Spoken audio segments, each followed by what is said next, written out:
Casey Concepcion, may mixed reaction sa Sharon Gabby concert.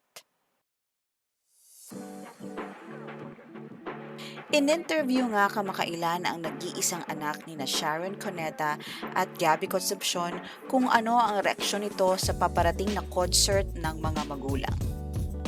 Samot-saring reaksyon nga daw ang nararamdaman ng singer-actress, pero inamin din ito na dream come true para sa kanya na makita na magkasama ang kanyang mga magulang. I don't think na nararamdaman ng iba yung nararamdaman ko about this reunion kasi mixed emotions siya. But of course, nananaig yung happiness ko na alam niyo, pangarap ko kasing makita yung parents ko na masaya na nag-uusap, nagtatawanan, magkasundo, magkaibigan. So hopefully, guys, pag-pray natin lahat na ito na yung start talaga ng